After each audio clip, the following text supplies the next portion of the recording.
গতকাল ছিল আমার ছোট মাসি আর মেসোর ৩০তম বিবাহবার্ষিকী। তো সেই উপলক্ষেই বাড়িতে একটা ছোট্ট করে আয়োজন করা হয়েছিল।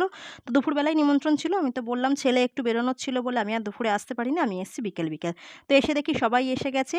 এই যে মাসির মেয়ে, মামার মেয়ে, মাসির ছেলে, ওর গার্লফ্রেন্ড, বড় মামা, মামি সবাই মানে ঘর ভর্তি তারপর তো ছোট মাসির শ্বশুরবাড়ির আত্মীয়স্বজন সবাই ছিল। তো সবাই মিলে সন্ধ্যেবেলাটা বেশ ছোট্ট করে একটা অনুষ্ঠান করা হয়েছিল। সবাই মিলে কিন্তু ভীষণই ভালো সময় কাটালাম। আর ছোট মাসির বাড়ির সবথেকে বড় মেম্বার জুনি। তো গেলেই তো ও আমাকে আর ছেলেকে এত ভালো চেনে। তো গেলেই আগে ওর সাথে একটু সময় কাটাতে হয়। আর দেখো ছেলে তো এরপর মানে ও একটু সন্ধ্যের দিকে এসেছিল। আর কিছু খাওয়া-দাওয়া করিনি। এই সময় বড় মামারা সবাই চলে গেল। মাসি-টাসি সবাই চলে গেছে। তো রাত্রে শুধু আমরাই ছিলাম।